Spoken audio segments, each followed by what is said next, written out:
Hello students, welcome back to my channel 24/7 English. Today I am here with the new poetry of Flamingo book by the title My Mother at 66, written by Kamla Das. So before starting the poetry, let's read something about Kamla Das.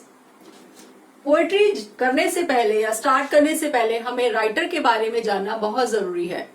Poet के बारे में हमें इसलिए जानना जरूरी है क्योंकि poet जो कुछ लिखता है वो सब उसके वर्क को डिफाइन करता है, उसके लिटरेरी वर्क को शो करता है कि उसके माइंड में क्या आइडियाज हैं, वो कैसे सोशल बैकग्राउंड में है and the other things also.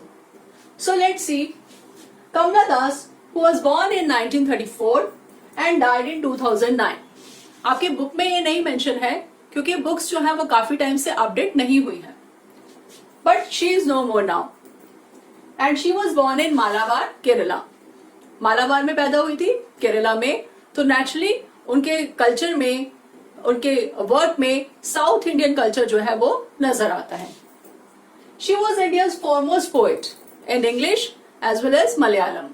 Foremost poet मतलब बहुत फेमस पोएट थी इंग्लिश और मलयालम में, एक फीमेल पोएट के नाम से. उनके काम में, वर्क में हमें originality, versatility, indigenous flavour of soul, ये सब चीजें देखने को मिलती हैं. मीनिंग कि उनका काम ओरिजिनल है, कोई कॉपी पेस्ट नहीं है कि किसी और पोएट का लिखा हुआ उन्होंने कॉपी कर लिया. वर्सेटाइल है. वर्सेटैलिटी का मीनिंग है कि आप you have the ability to adapt, और you can say multifaceted. Multifaceted means कि एक ही आदमी बहुत सारे काम कर सकता है, बहुमुखी, जिसको हम हिंदी में कहते हैं. And indigenous flavour of soul. Indigenous मतलब इंडिया हमारे कल्चर से, हमारे इंडियननेस को शो करता है, यानी मिट्टी से जुड़ा हुआ है. अब अगर ऐसा काम है तो हम उसको इजीली समझ सकते हैं, हम उसको अडेप्ट कर सकते हैं और हम अपनी तरफ से और सोच सकते हैं, और हमें ऐसा लगता है जैसे हम खुद ही कैरेक्टर के अंदर घुस गए हैं. Her novels and short stories in English and Malayalam, written in the book by the name Madhvi Kutti.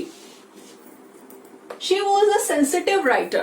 अब जैसा कि उनके काम से पता चलता है कि वो बहुत सेंसिटिव थी. सेंसिटिविटी कैसे? क्योंकि captures the complex subtlety of human relationships in lyrical idioms. वो ह्यूमन रिलेशनशिप्स को जो बहुत कॉम्प्लेक्स हैं, अलग अलग रिलेशनशिप्स, बहुत कॉम्प्लेक्सिटीज हैं उनमें. सटलिटीज मीन्स कॉम्प्लेक्सिटीज, जटिलता जिसको कहेंगे, वो सब उनके काम में दिखाई देता है हमारे आपस के रिलेशनशिप में. जैसे कि हम यहाँ देखते हैं माय मदर एट 66, तो वो अपने और अपनी मदर के रिलेशन के बारे में इस पोएट्री में बता रही हैं. So without wasting further time, let's start the poetry. Before you read, ageing is a natural process. Have you ever thought what our elderly parents expect from us? Now what the poet says कि aging is a natural process. मतलब ये एक natural process है उम्र का बढ़ना. जब एक बच्चा पैदा होता है तो वो childhood से फिर वो जाता है adolescence period में. Adolescence period से फिर वो adulthood में जाता है, and further then he becomes old. तो इस तरह से उसकी aging चलती रहती है. उसका जो ये एजिंग प्रोसेस है वो नेचुरली वो बच्चा ग्रो करता रहता है. And have you ever thought कि क्या कभी आपने ऐसे सोचा है जो हमारे एल्डरली पीपल, यानी जैसे आपके दादी नानी, ये सब जो आपके साथ रहते हैं, वो आपसे क्या एक्सपेक्ट करते हैं? वो कुछ ज्यादा एक्सपेक्टेशंस नहीं होती, वो बस यही चाहते हैं कि आप उनके साथ बैठें, उनकी बातें सुने, उनकी ओल्ड स्टोरीज सुने और थोड़ा सा उनको टाइम अपना डिवोट करें, so that they should not feel lonely. Now, driving from my parents' home to Cochin last Friday morning, I saw my mother beside me. Poet is going towards Cochin from her mother's place. अपने parents के घर से poet Cochin के लिए जा रही है, and she is going towards the airport. और एयरपोर्ट जाने के लिए जिस गाड़ी में वो बैठी है उसकी मदर उसके साथ बैठी है, beside me. And what she saw in her mother, और अपनी मदर में वो देखकर क्या नोटिस करती है? Dose, open mouthed, her face ashen like that of a corpse and realized with pain. क्या देखती है कि उसकी मदर डोज मतलब शॉर्ट स्लीप, जैसे आप डे टाइम में कभी नैप लेते हैं, थोड़ी बहुत देर के लिए सो जाते हैं, ऐसा उसने देखा कि उसकी मदर सो रही हैं, मतलब ऊंघ रही हैं।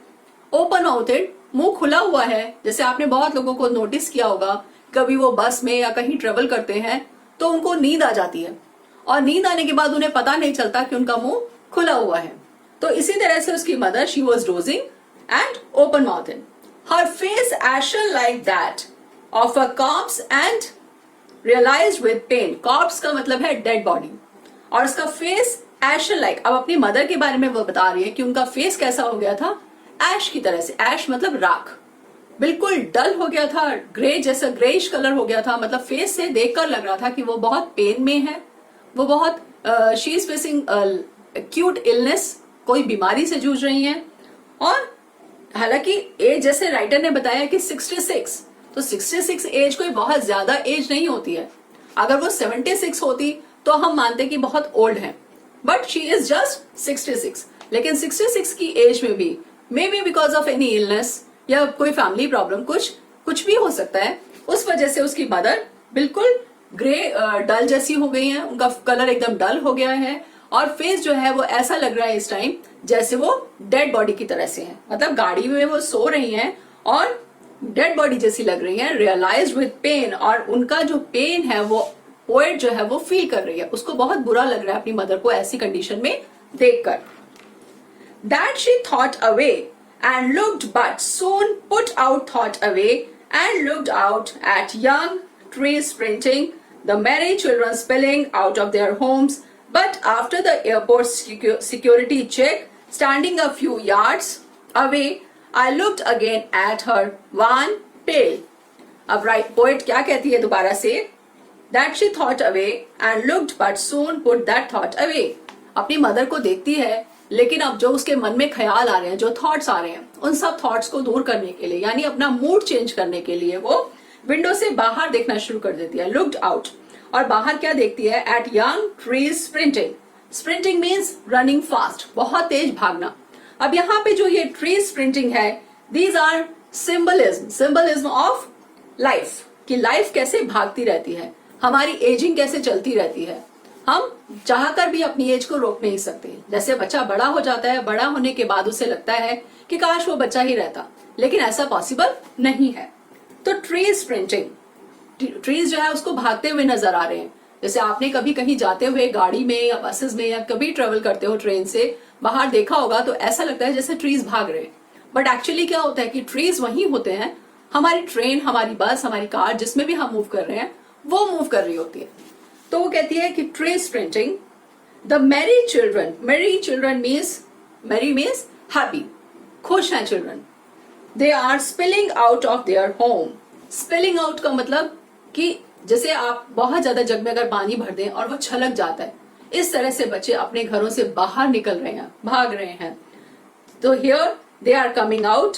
अब यहाँ पे spilling out of their children, merry children से वो कहना चाहती है, she tries to give the symbol of joy, youth, energy और life. बच्चों के थ्रू क्या बताना चाहती है कि they are full of energy, energetic हैं, लाइफ से भरे हुए हैं, खुश हैं, जॉयफुल हैं, और ये सब चीजें वो देख रही है। मतलब एक तरफ तो अंदर कार के अंदर उसकी मदर एक डेड बॉडी की तरह से उसके साथ लेटी हुई हैं, और दूसरी तरफ वो विंडो से बाहर जब नोटिस करती है तो क्या देखती है कि बच्चे जो है वो खेलने के लिए बाहर निकल रहे हैं, खुश हैं बहुत ज्यादा। उधर ट्रीज जो है दे आर स्प्रिंटिंग, मतलब ट्रीज भाग रहे हैं, यानी लाइफ जो है हमारी तेजी से भाग रही है, और बच्चे जो है वो खुश हैं। मतलब बिल्कुल ऑपोजिट कंट्रास्ट वो नोटिस करती है। But after the airport security check, standing a few yards away, जब सिक्योरिटी चेक के लिए वो पहुंचती है, फ्यू यार्ड्स मतलब कुछ डिस्टेंस पे उसकी मदर खड़ी हैं। I looked again at her, अब वो दोबारा से अपनी मदर को देखती है, और क्या देखती है? That she was wan, pale. Again she is saying, पहले उसने अपनी मदर के लिए क्या बोला है? डोज, ओपन माउथेड, एशन और लाइक्स अ कॉप्स। अब दोबारा क्या कहती है अपनी मदर को कि वैन, वैन मीन्स बहुत weak, may be due to any illness, कोई बीमारी की वजह से है, फीबल, बहुत बहुत ज्यादा कमजोर जिसको हम बोलते हैं wan, that is, and pale yellowish colour हो जाना, डल हो जाना, बिल्कुल अपनी ब्राइटनेस को, अपनी शाइन को खत्म कर देना। जैसे आपने बहुत लोगों को नोटिस किया होगा, या कई बार आप अपने ग्रैंड पेरेंट्स की पुरानी फोटोग्राफ्स, ओल्ड फोटोग्राफ्स देखते हैं जो उनके यंग टाइम की होती हैं, तो आप कहते हैं कि ये आप उस टाइम कितने सुंदर थे और इस टाइम अब आप कैसे हो गए हो, क्योंकि फेस पे सारे रिंकल्स पड़ जाते हैं, कलर एकदम डल हो जाता है, ब्राइटनेस नहीं रहती, कोई कोई किसी भी तरह की रेडियंस जो है वो नहीं रहती है। तो वो अपनी मदर को देख के ये बता रही है that she is also very weak and discoloured. Now again she is saying that as a late winter's moon and felt that old familiar ache. अब अपनी मदर को किससे कंपेयर कर रही है? लेट विंटर्स मून से। लेट विंटर्स मून से कैसे? कि आपने अगर कभी विंटर का मून देखा हो तो विंटर का मून जो है वो हमें कभी भी क्लियर दिखाई नहीं देता। क्यों? Because of mist you can से, और फॉग, क्योंकि ठंड ज्यादा होती है और ठंड की वजह से जो हमें मून है वो क्लियर नहीं होता। कभी क्लाउड्स उसको छुपा लेते हैं, कभी फॉग से, कभी मिस्ट से वो छुप जाता है, और अगर कभी हमें उसकी लाइट हल्की सी नजर भी आती है तो बहुत डल सा होता है। जो ब्राइटनेस हमें समर में मून में दिखाई देती है वो विंटर के मून में नहीं नजर आती। तो अपनी मदर के फेस को विंटर मून से कंपेयर कर रही है। This is very important part कि वो अपनी मदर को विंटर मून से क्यों कंपेयर कर रही है, क्योंकि उसकी मदर का फेस बिल्कुल डल हो चुका है, शी इज वैन, पेल, और इसी तरह से जैसे लेट विंटर्स मून होता है वो भी डल और पेल हो जाता है, same way her mother is also there, तो इसलिए she is comparing her mother with late winter's moon. Now says that felt that old familiar ache. Familiar means well known, जानी पहचानी, एक पेन, familiar ache मतलब जाना पहचाना दर्द, जो पहले उसको दर्द था। कैसा दर्द था? अब एक बच्चे को क्या दर्द होता है, क्या पेन होता है? आप कभी देखिए मार्केट में कोई छोटा बच्चा अगर अपने पेरेंट्स के साथ चल रहा है, स्पेशली अपनी मदर के साथ, तो हमेशा अपनी मदर की फिंगर पकड़ के चलता है। उसकी कोशिश ये रहती है कि उसकी मदर की फिंगर उसके हाथ से ना छूटे। क्यों? बिकॉज इट गिव्स हिम और हर अ सेंस ऑफ सिक्योरिटी। अपनी मदर के साथ चलते चलते आपने देखा होगा बच्चे इधर उधर मस्ती में अपना चलते हैं, लेकिन उन्होंने फिंगर पकड़ी है तो वो अपने आप को सिक्योर फील करते हैं, सेफ फील करते हैं। उन्हें पता है कि उनकी मदर उनके साथ चल रही है तो उनको कोई टेंशन नहीं है, वो फुली सिक्योर्ड है। लेकिन जैसे ही अगर वो फिंगर छूट जाती है या उंगली छूट जाती है तो वो बच्चा उसी वक्त रोना शुरू कर देता है। अब वो रोता क्यों है? चाहे उसकी मदर आसपास ही कहीं हो, लेकिन वो रोने लग जाता है, और जैसे ही उसकी मदर उसको सामने दिख जाती है वो फिर से खुश हो जाता है। तो उसको डर किस चीज का है? कि मेरी मदर मेरे से छूट ना जाए। अब यहाँ पे पोएट को भी सेम फेमिलियर एक, जिसको कहेंगे कि वही पुराना दर्द जो है वो फील हो रहा है। क्यों? क्योंकि वो कोचीन जा रही है, अपनी मदर को पीछे छोड़कर जा रही है। उसकी मदर की कंडीशन उसने ऐसी बताई है कि she is wan, pale, dull and weak also, feeble lady, बहुत कमजोर सी दिख रही हैं, और उसे ऐसा लग रहा है कि मालूम नहीं जब वो वापस आएगी तो अपनी मदर को अलाइव देखेगी या उनकी डेड बॉडी की खबर उसको मिलेगी। माई चाइल्डहुड फियर, जो बचपन का डर मैंने आपको बताया। But all I said was see you soon Amma. लेकिन वो जाते हुए एक पॉजिटिव नोट के साथ जाना चाहती है, अपनी मदर को एक पॉजिटिविटी के साथ छोड़कर जाना चाहती है। And what she says, see you soon Amma, कि हम जल्द ही फिर मिलेंगे। Now here she wants to show her mother that I will definitely come again to see you alive. मैं जब भी वापस आऊंगी मैं आपको जरूर मिलूंगी। All I did was smile and smile and smile. 3 times poet has written smile here. अब वो 3 बार स्माइल क्या इंडिकेट करता है? जो फर्स्ट स्माइल है वो उसके लव को, उसके कंसर्न को इंडिकेट कर रहा है, जो उसके मदर के लिए है। मतलब हर love, her concern, her care, she cares her mother, वो चीजें वो फर्स्ट स्माइल दिखा रहे हैं। सेकेंड स्माइल जो है वो she wants to hide her fear and anxiety. वो अपने डर को, अपनी एंग्जाइटी को, अपनी टेंशन को छुपाना चाहती है अपनी स्माइल के पीछे, क्योंकि एक ब्रॉड स्माइल देके अपनी मम्मी को वो बताना चाहती है कि मुझे किसी तरह की कोई टेंशन नहीं है और आप मेरे बारे में परेशान मत होना। And the third smile here indicates that to reassure herself that she will meet her again. कि अपनी मदर को वो रीअश्योर करना चाहती है, अपनी मदर से एक प्रॉमिस करना चाहती है कि वो वापस जल्दी आएगी और अपनी मदर को फिर मिलेगी। मतलब कि वो अपनी मदर को फिर से अलाइव देखेगी और फिर से वो अपनी मदर के साथ टाइम स्पेंड करेगी। So this was the whole poetry which was beautifully written by Kamala Das. बहुत ही अच्छे से उन्होंने मदर और डॉटर के रिलेशनशिप को बताया है कि क्या एक पेन होता है, एक होता है चाइल्डहुड फियर, जो बच्चे में, सिर्फ बच्चे में ही नहीं होता, बड़े होने तक वो रहता है। चाहे हम कितने ही बड़े हो जाए फिर भी हमारे अंदर वो एक डर रहता है। आप एक चीज नोटिस करोगे, यहाँ माई मदर एट 66 के ऊपर एक they have shown a spectacles, round spectacles. वो क्या सिंबल है, वो ये दिखा रहे हैं, इस टाइप के स्पेक्टिकल्स जो है वो मोस्टली ओल्ड एज पीपल पहनते हैं, जो यंगस्टर्स हैं वो नहीं पहनते। क्यों? क्योंकि आप देखोगे कि उसका फ्रेम ऐसा है, एक राउंड शेप में दिया हुआ है कि वो जो कान के पीछे जाके एक ग्रिप बना ले और वो गिरे नहीं। और सामने जो उसके फ्रेम में दिखाया है ग्लासेस, वो ग्लासेस आप देखोगे 2 पार्ट पोर्शंस में है। तो इसका मतलब ऐसे स्पेक्स को बोलते हैं हम बायफोकल स्पेक्स। तो बायफोकल है मतलब कि उसकी मदर की नजर दूर की भी कमजोर है और पास की भी, उसको मायोपिया और हाइपोमेट्रोपिया दोनों है।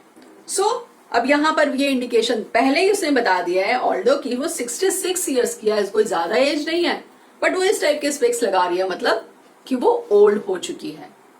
अब वो बताया जैसे मैंने आपको कि इलनेस की वजह से या कोई और प्रॉब्लम की वजह से she has become very old. So this is the whole poetry now, and now we are going to discuss about the poetic devices. Poetic devices क्या होते हैं? those devices or those words which are used for the beautification of poetry। वैसे poetry को हम खुद ही beautification of literature कहते हैं कि लिटरेचर में को ब्यूटिफाई करने के लिए पोएट्रीज लिखी जाती हैं और उसको और सुंदर बनाने के लिए पोएटिक डिवाइसेस यूज किए जाते हैं। तो अब हम उन पोएटिक डिवाइसेस के बारे में पढ़ेंगे। Here in the 6th or 7th line you can see ashen like that of a corpse, means उसने अपनी मदर का फेस जो है वो ऐश की तरह दिखाया है, बिल्कुल डल दिखाया है। और किससे कंपेयर कर रही है? कॉर्प्स से कंपेयर कर रही है। और कंपैरिजन के लिए पोएट ने वर्ड क्या है यूज? लाइक। सेम वे आप नेक्स्ट पेज पर, पेज नंबर 91 पे टॉप में देखेंगे जब, तो it's clearly written wan pale as a late winter's moon.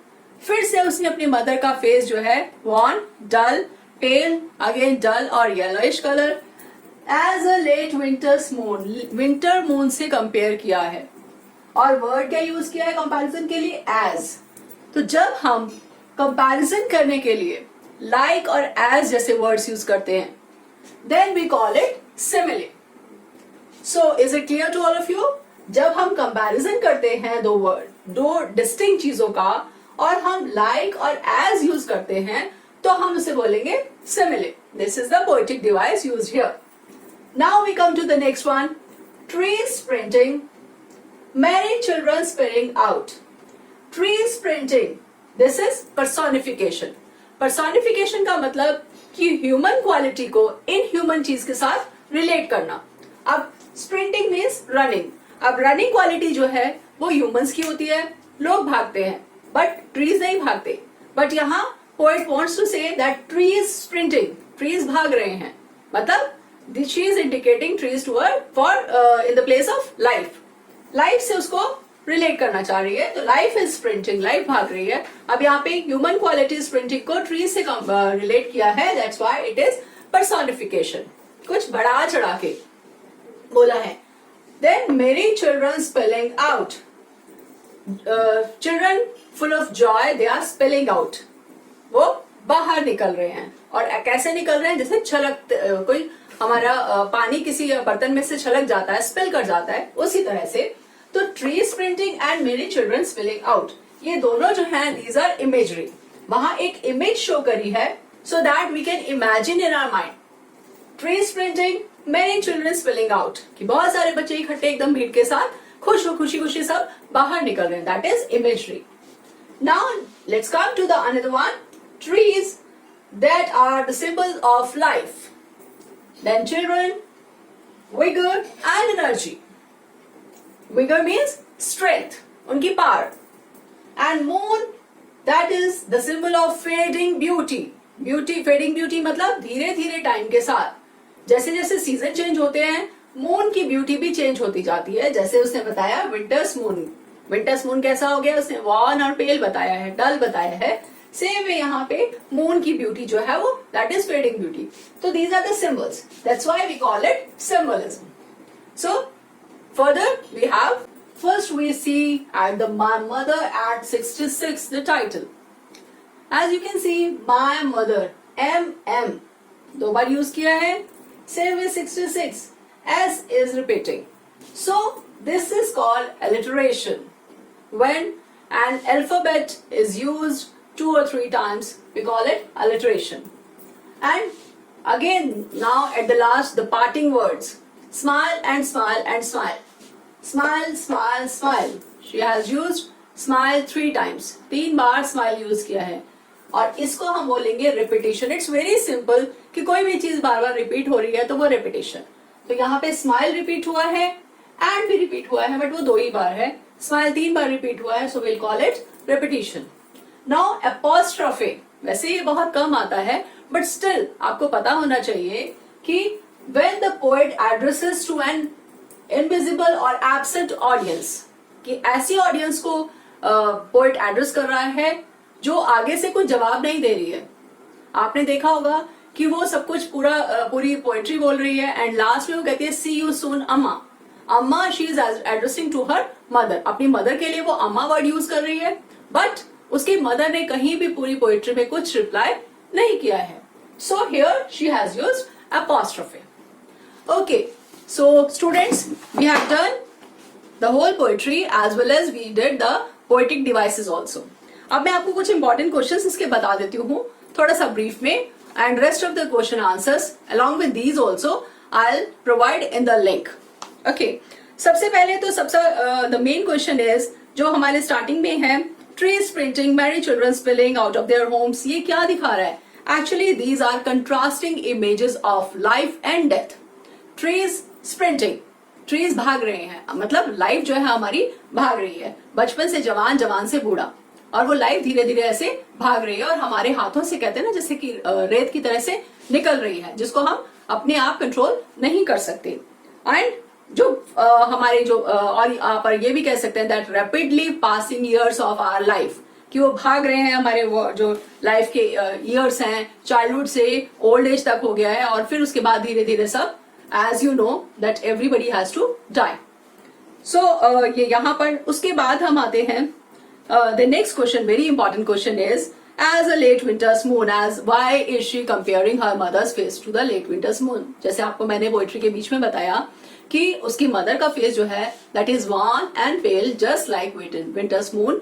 क्यों? क्योंकि लेट विंटर्स का मून, लेट विंटर्स मतलब आपके जनवरी, दिसंबर एंड और जनवरी का टाइम जब बहुत ज्यादा ठंड होती है तो उस टाइम आपको फॉग बहुत ज्यादा होता है, मिस्ट बहुत ज्यादा होता है, कई बार क्लाउड्स भी होता है, क्लाउडी होता है स्काई, तो उस वजह से हमें मून जो है वो विजिबल क्लियरली नहीं होता और अगर दिखता भी है तो वो बहुत हमें डल दिखाई देता है और येलोइश सा होता है मून, जो उसकी ब्राइटनेस हमें पहले दिखती है वो नहीं नजर आती है। तो same way her mother has been change to this dullness, अपनी रेडियंस, अपनी लाइट वो सब खो चुके हैं जो अपने यूथफुल टाइम में थी उनकी, तो इसलिए उसने अपनी मदर के फेस को यहाँ कंपेयर किया है। देन दे आस्क कि व्हाट वाज द फेमिलियर एक और what was the childhood fear. क्या था चाइल्डहुड फियर? वही separation from her mother, that was the main childhood fear जो हर बच्चे को होता है, अपनी माँ से दूर जाने का डर। फिर वो क्वेश्चन ये पूछा जाता है कि what were the parting words और व्हाट दे इम्प्लाइज, वो क्या बोलते हैं, क्या पार्टिंग वर्ड्स है। एक्चुअली द पार्टिंग वर्ड्स का मतलब है कि जब वो जाते टाइम अपनी मदर को क्या बोल के जा रही है। What she says see you soon amma and then she gives smile and smile and smile. तो सी यू सून अम्मा का मतलब है कि हम डेफिनेटली दोबारा से मिलेंगे, मतलब एक पॉजिटिव नोट के साथ, एक होप के साथ वो जा रही है अपनी मदर को रीअश्योर करते हुए कि हम फिर से मिलेंगे। और smile and smile and smile, जैसे मैंने आपको पहले ही बता दिया कि वो जो 3 बार स्माइल यूज किया है उन तीनों स्माइल का अलग अलग क्या इंडिकेशन है, क्या मीनिंग है, क्या इमेजेस दिखाते हैं वो। तो फर्स्ट स्माइल जो है वो उसकी अपने मदर के लिए लव, कंसर्न, केयर शो करता है। सेकेंड जो स्माइल है वो अपनी मदर के लिए वो दिखा रही है कि अपनी मदर को ये दिखाना चाह रही है कि वो अपनी इस किसी भी तरह से कोई टेंशन नहीं है उसको. She wants to hide her feelings from her mother. वो नहीं चाहती कि जाते हुए अपनी मदर को ऐसा फेस दिखाती हुई जाए कि उसकी मदर को भी लगे कि हाँ वो दुखी होके गई है, बहुत परेशान होके गई है. और थर्ड जो स्माइल है उसका मतलब कि वो अपनी मदर को रीअश्योर करके जा रही है कि हम लोग फिर से दोबारा मिलेंगे. और उसी स्माइल के साथ मैं भी आपको कहूंगी कि हम भी फिर से नेक्स्ट वीडियो में एक अलग पोएट्री या प्रोज के साथ मिलेंगे. Till then I want to say that all of you enjoy learning with me, and I have provided the question answers, important question answers in the link given below. And please don't forget to like, share and subscribe my channel, as well as your comments and your suggestions are always welcome. मैं बहुत खुश होती हूँ जब आपके comments में पढ़ती हूँ, और कुछ लोगों को मैं जिन्होंने कमेंट्स किया उनको मैं I really want to thanks to all of them कि मुझे बहुत अच्छा लगा जब उनके कमेंट्स मैंने पढ़े. तो ये वीडियो मैं आप स्पेशली आपके लिए बनाया है, तो मैं भी चाहूंगी कि आप इसको लाइक करके कमेंट जरूर करें और सब्सक्राइब करें ताकि आपको मेरी नेक्स्ट वीडियो जो है वो अपने आप ही उसका अपडेट मिल जाए. तो इसी के साथ thank you again, thanks for watching, see you soon.